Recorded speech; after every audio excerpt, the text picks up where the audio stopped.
안녕하세요. 영원한 자주국방 정확한 국방 소식 전해드리는 한국 국방 뉴스입니다. 구독, 좋아요, 알림 설정 후원 감사합니다. 단군 이래 최대 규모 방위력 증강 사업이라고 불리는 KF-21 전투기의 가장 큰 장점은 각종 국산 미사일을 마음대로 장착할 수 있다는 것입니다. KF-21 전투기를 개발함으로써 대한민국은 최초로 독자 개발한 전투기 시대를 열었다는 점과 함께 주로 외국에서 들여왔던 각종 미사일과 폭탄 등을 이제는 우리 국산 무장으로 마음대로 장착할 수 있게 되었습니다. 그동안 우리 국산 미사일을 만들어도 미국에서 수입한 F-15K, F-35 전투기의 무기를 장착하기 위해서는 수백억 원 이상의 인티연동 비용을 지불해야만 했는데요. 그뿐만 아니라 미국에 우리가 독자적으로 개발한 첨단 미사일의 비밀 소스 코드 등을 제공해야 한다는 문제점도 있었습니다. 이로 인해 한국은 좋은 무기를 개발할 수 있는 실력을 갖추었음에도 미사일 개발에 회의적인 모습을 보여왔습니다. 하지만 이제는 국내에서 개발한 각종 독침 무기들이 KF-21 전투기에 당당히 장착될 예정입니다. 대표적인 국산 독침 무기들은 초음속 공대함 미사일, 장거리 공대지 미사일, 극초음속 미사일, 상승 단계 미사일, 요격 미사일 등이 있습니다. 이는 북한의 핵미사일 위협을 비롯해 중국과 러시아, 일본 등의 주변 강국의 잠재적 위협에 대응할 수 있는 무기입니다. 대한민국은 실전 전투에 적합하도록 현대전장의 꽃이라고 불리는 전투기 무장체계 강화에 힘을 썼습니다. 한국의 실질적인 무장 기술력이 놀라운 속도로 발전해 나가자 주변국의 견제가 노골적으로 변하고 있습니다. 이는 한국이 완벽한 제공권 확보와 함께 주변국의 영공이 위협받을 수 있기 때문입니다. 그들은 대한민국 보라매의 무장체계에 대해 인정하고 있는 셈입니다. 미국 로키드 마틴의 F-35 전투기가 전체적으로 두꺼운 외형으로 제작된 것도 내부 무장창을 최대치로 설계하기 위해 중앙 동체까지 미사일 공간을 최대한 확보하는 방향으로 설계가 되었으므로 비행 능력에서 높은 저항을 받는 외형으로 탄생되었습니다. 그나마 F-35에는 전 세계에서 최고로 강력한 단발 엔진을 장착하면서 근접 전투 능력과 선회력을 갖출 수 있었는데요. F-35 전투기도 중앙 동체에 2000파운드급 유도 폭탄을 운영하기 위해 설계되었기 때문입니다. 미 공군에서 운영하는 2000파운드급의 유도 폭탄의 스펙은 길이 3.8m에 직경 0.46m로 구성되어 있습니다. KF-21 전투기의 내부 무장창 스펙이 외부로 알려지면서 그동안 F-35 전투기에 비해서 날렵한 중앙 동체를 가지고 있는 것으로 알려진 KF-21 전투기가 실전에서 강력한 위력을 발휘할 수 있는 2000파운드급의 대형 유도 포탄 한 발까지 내장되는 것으로 알려지면서 해외 군사 관계자들의 관심이 폭발했는데요. 특히 내부 무장창의 설계는 공기역학적인 면과 무장 능력 등을 고려해야 하지만 그보다 먼저 랜딩 기어가 공기흡 입구 형상으로 인해서 생각보다 내부 공간을 확보하는 것이 어려운 것으로 알려졌으며 2000파운드급의 유도 폭탄을 운영할 수 있는 내부 무장창 체계는 굉장히 까다롭습니다. 하지만 한국은 우리 자주국방을 실현시켜줄 내부 무장창 체계와 독자 미사일 개발에 전력을 다하고 있습니다. 국방과학연구소에서는 KF-21 전투기의 무장 성능 개량을 위한 가장 획기적인 방법은 바로 사거리 800km 이상, 마하 4 이상의 초장거리 미사일을 우리만의 기술로 독자 개발하는 것이라고 밝혔습니다. 현재 미국이 개발해 전 세계적으로 활발히 판매되고 있는 F-35 전투기에 장착되는 내부 무장창은 2000파운드급의 유도폭탄 2발과 공대공 미사일 2발이 장착됩니다. 또한 수직 이착륙이 가능한 F-35B의 경우 이보다 작은 1000파운드급의 유도폭탄과 공대공 미사일 2발을 장착하고 있습니다. 한국산 KF-21 전투기는 지금까지 알려진 바로 현재 개발하고 있는 내부 무장창에 2000파운드급의 유도포탄 1발과 미티어 중거리 공대공 미사일 2발을 장착할 수 있는 크기로 개발되는 것으로 확인됩니다. 최근에 공개된 정보에 따르면 국산 내부 무장창은 길이 4.5m 혹은 3.85m, 깊이는 0.9m 정도가 확보될 수 있다고 언급했습니다. KF-21 전투기의 내부 무장창은 기본적으로 미티어 공대공 미사일 개발이 장착이 되는 구조이며 여기에 지상 정밀 타격 임무를 수행할 경우 유도 폭탄 1발을 장착하는 형태로 운영될 시 2000파운드급의 유도 폭탄이 적용될 것입니다. KF-21 전투기는 2개씩 이어 붙여진 무장창의 도어를 중심에서 외부로 이중으로 잡히도록 설계되어 비행 시 내부 무장창이 열리더라도 공기의 저항을 최소화할 수 있는 설계를 적용하여 효율성을 극대화했습니다. 스텔스 전투기에서 가장 중요한 내부 무장창은 전투기 중앙 동체 하부에 장착되지만 내부 무장창 위쪽으로 공기흡 입구가 지나가고 좌우엔 랜딩기어 장치가 붙기 때문에 공간을 최적으로 구성하기가 어렵습니다. 또한 중앙 동체 면적으로 내부 무장창을 구성하게 되면 기체의 기본적인 외부 내구 강성을 유지하는 데도 상당히 불리하기 때문에 세밀한 설계를 통해 무장 능력과 비행 능력 그리고 기체 보조 수명과 비행 학력까지 다양한 핵심 조건을 모두 맞아야 합니다. 또한 비행 중에 무장 투하를 위해 내부 무장창을 개방했을 경우 내부 깊이가 너무 깊게 되면 안쪽에서 압력차로 인해 무장이 떨어지다가 다시 위로 올라와 전투기를 타격할 수도 있습니다. 이는 안쪽에 설치된 다양한 파이프와 항전장비 송산으로 이어질 수 있습니다. 또한 내부 무장창을 열고 비행하는 동안 강력한 비행 저항이 기체 골조에까지 손상될 수 있기에 스텔스 형상을 적용한 전투기가 아니면 내부 무장창을 구현하지 않습니다. 이 모든 사실을 종합할 때 왜 스텔스 전투기가 극소수의 국가만이 개발 가능한 전투기이며 현대 최첨단 군사기술력의 산물이라고 언급하는지 알 수 있습니다. 스텔스 전투기는 고도의 설계 기술이 필요하며 은밀하게 적에게 항공무장을 발사해 타격할 수 있습니다. 높은 기술력을 갖춘다면 어느 국가나 탐날 만한 무기체계임이 분명합니다. 한국은 빠르게 이에 맞는 기술력을 갖추고 있으며 대한민국 공군은 중국의 주요 대도시들을 순식간에 타격해 폭파시킬 수 있는 초장거리의 미사일을 KF-21 보람의 전투기에 장착하겠다고 선언했는데요. 대한민국의 무궁한 자주국방을 위한 KF-21 전투기 성능 개량의 가장 효과적인 방법은 바로 경쟁기체를 압도할 성능의 강력한 국산 미사일을 KF-21 전투기에 직접 장착하여 무장체계를 극대화하는 것입니다. 대한민국이 개발하는 국산 초음속 공대함 미사일은 유사시 전투기에서 발사되면 중국과 러시아 등 주변국의 항공모함과 수상함정을 격침할 수 있습니다. 이는 마하 2.5 이상의 초고속으로 비행하고 수면 위로 낮게 날아 요격도 어렵습니다. 해당 미사일은 이미 시험이 진행되고 있으며 직경은 400여 밀리미터, 사거리는 250km로 알려졌습니다. 또한 한국산 타우러스라고 불리는 장거리 공대지 유도미사일 개발도 순조로운데요. 이는 원조 타우러스와 비슷한 수준으로 개발되고 있으며 사거리는 최소 500km를 웃돌 것으로 예상되고 있습니다.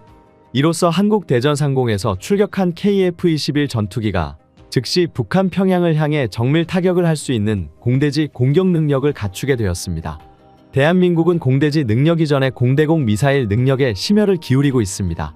최근 시행한 공대공 미사일 발사 시험은 성공적으로 마무리되었는데요. 기존 내부에만 장착이 가능했던 공대공 미사일 설계안이 지속적인 경량화를 거치며 KF-21 전투기의 동체에 총 8발의 공대공 미사일을 탑재할 수 있게 변화되었습니다. 미사일 내부에 능동형 레이더를 탑재했으며 탄두는 고폭탄 형식의 파편형 탄도로 단 한 발의 공대공 미사일이 적군의 전투기를 완벽하게 격추시켜 버릴 것입니다. 국방과학연구소는 지속적인 기술 발전을 통해 미사일의 크기를 줄이면서도 고성능 유도 로켓 모터를 탑재, 미사일의 출력을 높여 마하 4 이상의 속력을 달성했다는 것이 긍정적입니다. 신형 공대공 미사일의 로켓 엔진은 고체 로켓 부스터와 추진 엔진을 병용함에 따라 기존 고체 로켓 엔진의 추력 대비 유효 사거리를 비약적으로 늘릴 수 있었으며 미사일 성능에 표기된 800km의 사거리는 고고도 상태에서의 사거리를 뜻하므로 저고도에서는 공개된 사거리보다 약 200km 정도 더 길다는 것을 확인할 수 있습니다. 또한 KF-21 전투기에 탑재되는 신형 미사일 내부에는 A사 레이더와 실시간으로 연동되는 소프트웨어를 탑재했는데요. A사 레이더와 미사일이 연동됨에 따라 한국형 공대공 미사일은 자신이 발사한 KF-21 전투기로부터 지속적으로 목표물에 대한 위치를 수시로 전송받는 동시에 실시간으로 발사 방향을 수정하며 목표물을 격추시켜 버립니다. 또 다른 소프트웨어는 한국이 독자적으로 개발한 차세대 스텝다운 항법장치를 적용해 초정밀 유도 방식으로 적 전투기를 빠르게 찾아낸 뒤 순식간에 격추시키는 게 가능해집니다. 한국형 공대공 미사일은 원거리의 적 전투기를 향해 발사 시위를 솟구친 다음 아래로 하강하면서 목표물을 향해 나아가도록 설계되었습니다. 스트랩다운 방식을 채택함에 따라 중간에 로켓 연료가 떨어져서 높게 모터가 중단되더라도 관성과 중력에 의해 더욱 멀리 날아갈 수 있게 제작되었습니다. 공대공 미사일의 속력은 마하 4 이상 넘어서야 하며 무게는 1.3톤 이하로 소형화를 진행함에 따라 KF-21 전투기에 탑재, 미사일 탑재 중량이 알맞게 미사일의 크기가 조절되었습니다. 대한민국은 육군 전력에서부터 화력 측면에서는 각광받고 있었습니다. 그런데 이제 독자적인 전투기를 개발하여 이를 항공무기에도 투사시킬 수 있게 되었습니다. 시간은 걸릴지언정 대한민국의 무력이 날로 높아질 것으로 보이는데요. 대한민국 육군 무기는 이미 세계적으로도 인정받을 만큼 놀라운 성능을 자랑하고 있습니다. 항공방산의 미래가 될 듯한 우리 육군 방산의 현재를 11월 4일 영상을 통해 보여드리겠습니다. 글로벌 군사매체 아미 레코그니션은 한국형 K9A2가 미 육군의 미래 자주포로 가장 유력한 후보로 떠올랐다라는 제목으로 보도했습니다. 그러면서 지난 8월 미국 레이시온의 엑스칼리버 정밀유도 미사일을 K9 자주포를 시험해서 성공했다고 했습니다. 이것으로 인해 자주포는 엑스칼리버 유도 무기로 쓸 수 있는 전 세계에서 검증된 몇 안 되는 포병 시스템으로 인정받았다고 했습니다. 미국은 그동안 자주포 개발에 열을 올렸지만 최근 개발하는 신형 자주포의 포신 마모도가 예상보다 심각해 사업을 아예 취소시켰습니다. 그리고 미국은 자신들이 해내지 못한 한국에 자주포를 도입하고 있습니다. 미국 현지에서는 K9 자주포가 신뢰성, 균형성, 호환성, 운용성 그리고 가성비에서 압도적이라고 말하고 있습니다. K9A2는 다음 달부터 시작되는 성능 시험에서 미국, 스웨덴, 독일, 이스라엘, 자주포와 경쟁을 펼칠 것이라고 했습니다. K9A2 자주포는 이 같은 방산 강국들도 넘볼 수 없는 성능과 내구성을 가지고 있는데 이들 국가 자주포의 경쟁에서 이길 수 있다는 자신감을 가지고 있습니다. K9A2의 성능이 처음 공개된 순간 국내 네티즌들은 이렇게 말했습니다. 압도적인 기술력과 화력이다. 자주포 기술은 K9을 계기로 격차를 엄청나게 벌리고 있는 듯하다. 1996년도인가 국방과학연구소 다니는 선배들이 자기네가 자주포를 연구하는데 포신 압력이 너무 세서 맨날 포가 터지고 그런다는 이야기를 대학원 연구실에서 들었다. 그때부터 개발한 성과가 지금 나타나는 거 보니 대단하다. 이런 자주포가 금방 연구하면 만들 것 같지만 20년이 넘는 연구개발의 성과라서 아무나 따라지는 못합니다. 미국은 외계인을 가려 넣었지만 한국은 도리를 갈아 넣었습니다라는 재미있는 댓글도 있었습니다. 이제 우리 군은 자주포 개량 계획 사업으로 무인화와 사거리 연장을 모두 충족시킨 3세대 모델인 K9A3 개발까지 하고 있습니다. 해당 개량 모델은 포탑뿐만 아니라 자주포, 장갑차를 완벽하게 무인화해 원격 조종할 수 있게 되는데 사거리 100km의 활공탄도 운용할 예정입니다. 이를 통해 마지막 단계에서는 자주포를 무인화하고 무기체계는 레일건과 장사정포를 장착할 수 있는 두 가지 종류로 개발에 전력한다는 계획입니다. 레일건은 전자기력으로 포탄을 초고속 발사할 수 있는 무기체계인데 영화 트랜스포머에 나와 막강한 위력을 과시한 바 있습니다. 또한 미래형 자주포 개발 계획으로 향후 K9 자주포의 사거리 400km까지 사격이 가능한 레일건 장착 자주포와 사거리 500km 이상의 장사정포 개발을 동시에 진행하겠다고 했습니다. 이는 대한민국의 자주포가 얼마나 빠르게 발전하는지 보여주고 있습니다. 최근 러시아가 기세를 높여가자 많은 국가들이 극도의 경계심을 보이고 있습니다. 특히 발트해를 끼고 러시아의 국경과 접하고 있는 에스토니아는 만일 러시아가 우리나라를 침공했을 경우 우리가 가입한 나토가 개입할 때까지 우리는 적어도 10일은 우리 힘으로 버텨야 합니다. 그런데 우크라이나 전쟁 상황을 보면 우리도 우크라이나와 같이 역으로 러시아 영토로 침공하여 그들의 전투 의지를 꺾을 수 있다는 새로운 가능성이 생겼습니다. 라는 발언을 했습니다. 이는 러시아가 우크라이나 전쟁이 끝나면 에스토니아를 침공할 수 있다는 첩보가 알려졌기 때문인데요. 만약에 러시아의 불길한 낌새가 예측된다면 에스토니아가 러시아를 선제적으로 공격할 수 있다고 선전포고한 것이나 다름없습니다. 돌아가는 정세를 확인한 에스토니아는 우크라이나가 과감하게 러시아 영토를 차지한 것에서 어느 정도 자신감을 얻은 듯합니다. 최근 자국 땅에서 폴란드와 함께 K9 자주포로 훈련하고 있는 에스토니아가 지금 K9 자주포를 가지고 펼치려고 하는 작전이 러시아를 매우 놀라게 할 것이라고 주장하고 있습니다. 발트해를 끼고 있는 나라 에스토니아는 인구 137만 명에 17,500제곱마일의 면적으로 유럽에서는 가장 작은 편에 속하는 소국이지만 어엿한 나토 회원국입니다. 에스토니아군은 상비군 병력이 불과 2,000여 명 밖에 안 되고 이웃 국가들과 비슷한 규모의 군대를 운영할 수 없어서 전차는 단 한 대도 없습니다. 에스토니아의 핵심 전력은 오로지 K9 자주포라고 할 수 있습니다. 하지만 에스토니아는 이러한 K9 자주포의 기동력과 성능이라면 러시아에 치명상을 입힐 수 있다고 자신하고 있습니다. 미국 싱크탱크 랜드연구소는 지난 2016년에 러시아가 발트 3국을 모두 침략하는 데에는 불과 3일이면 충분하다고 분석했습니다. 전 세계 군사력 2위, 상비군 150만 명을 보유한 러시아의 막강한 전력에 에스토니아는 전혀 상대가 안 되는 것이 사실이었습니다. 하지만 러시아는 우크라이나 전쟁에서 약 20만 명이 사망하고 40만 명이 부상을 당하는 큰 피해를 입었습니다. 여기에 전차 8,700대, 장갑차 17,090대, 대포 18,200문, 전투기 369대, 헬리콥터 328대를 잃었습니다. 또한 전쟁 전에 러시아는 무시무시하고 막강한 군사력을 가진 두려움의 대상이었지만 이번 전쟁에서 엄청나게 고전을 하는 형편없는 모습이 노출되었고 무기체계의 부실함까지 드러나자 이제는 해볼 만한 대상으로 여겨진다는 것입니다. 옛 소련 러시아도 공격해 온다면 나토군이 올 때까지 시비를 기다리지 않고 아예 러시아로 먼저 밀고 들어가 취약한 부분을 공격해서 무력의 불균형을 무너뜨리겠다는 포부입니다. 에스토니아 카루스 참모총장은 우크라이나 전쟁 때문에 나토 회원국들은 새로운 가능성을 보게 되었습니다. 우리도 러시아의 쇠망치가 우리 머리를 내려질 때까지 더 이상 가만히 앉아서 기다리기만 할 수는 없다는 말입니다라고 언급했습니다. 에스토니아에는 지금 26문의 K9 자주포가 있는데 에스토니아군은 이 K9 자주포의 성능에 굉장히 만족해하며 큰 믿음을 드러내고 있습니다. 에스토니아는 지난 2020년 K9 자주포 12문을 처음으로 인도받고 2022년 6문의 추가 도입분을 받으며 지난해 말 6문을 또 받아 현재 총 24문을 보유하게 되었습니다. 앞으로 12문의 추가 도입분을 받기로 되어 있어 총 36문을 운영할 계획을 세우고 있습니다.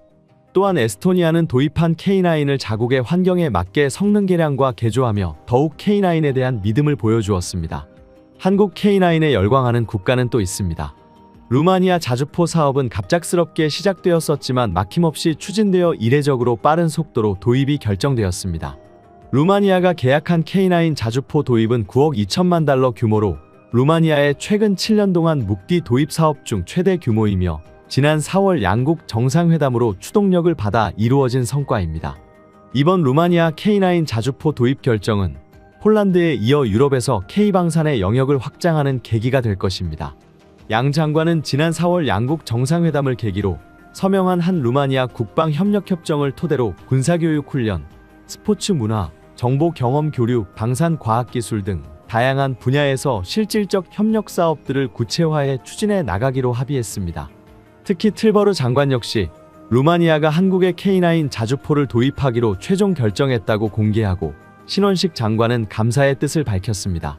심지어 얼마 전 워싱턴에서 열린 한미 방산 대담에서 미군의 장비 조달을 담당하는 미 국방부 고위 인사가 신흥 방산 강국으로 떠오르고 있는 한국과 손을 잡고 포병 시스템에서 무인 체계에 이르기까지 모든 것을 아우르는 범위의 무기 공동 생산 및 개발에 나서야 한다고 말해 큰 화제가 되고 있습니다.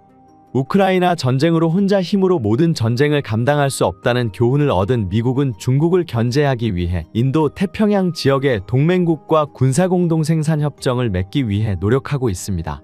이를 위해 지난해 호주에서 하이마스의 유도 로켓을 생산하는 합의를 맺기도 했었는데요. 그리고 이번에는 오랜 동맹이자 제조업 강국인 한국의 외주를 맡기기도 했는데요.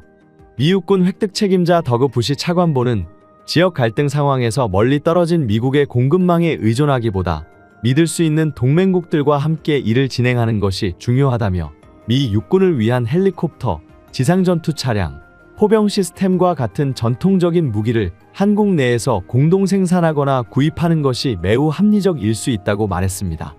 그러면서 한화의 K9 자주포가 미 육군의 차세대 자주포 입찰에 참가했으면 좋겠다고 전했는데요.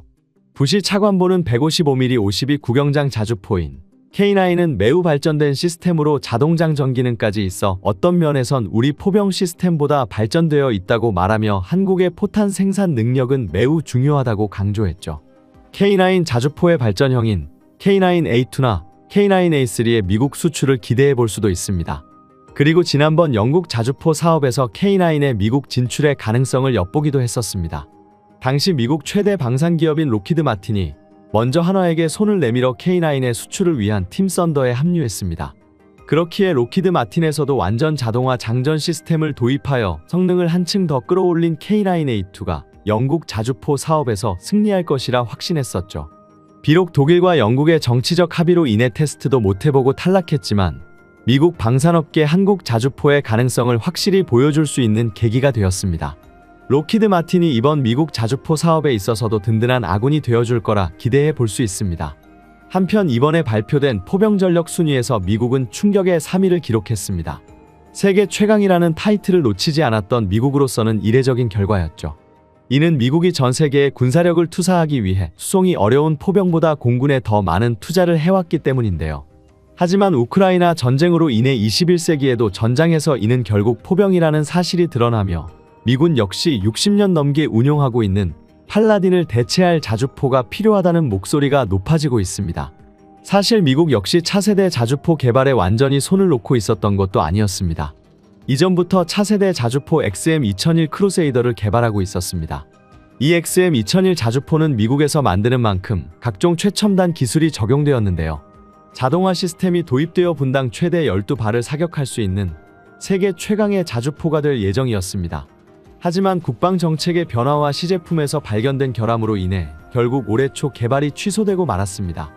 포를 쏠 때마다 포신이 지나치게 빠르게 마모되어 도저히 전략화를 추진할 수 없었다고 하죠. 크루세이더 이외에도 미 육군 현대화 계획인 FCS의 일환으로 NLOSC라는 경량급 차세대 자주포 개발도 추진하고 있었으나 FCS 프로그램 자체가 예산 문제로 취소되며 함께 사라지고 말았습니다. 미국 포병 전력의 현대화를 더 이상 미룰 수는 없는데 차세대 자주포 개발 프로젝트가 모두 없어져 버리고 만 상황이죠. 다시 자주포를 개발하기엔 시간과 예산이 걱정이죠. 그런데 자주포를 두고 고민하던 미 육군에서 미 해군처럼 믿을 수 있는 동맹국의 도움을 받는다는 선택지를 떠올렸습니다. 대한민국 방산이 빠르게 성장하고 있습니다. 한국 포병 전력을 K9을 비롯해 차근차근 세계로 영향력을 넓혀가고 있으며 대한민국 자주국방과 방위산업의 위상이 높아지길 바랍니다. 지금까지 한국 국방 뉴스 시청해주셔서 감사합니다. 구독, 좋아요, 알림 설정 해두시면 언제나 좋은 소식 전해드리겠습니다. 즐거운 하루 보내세요.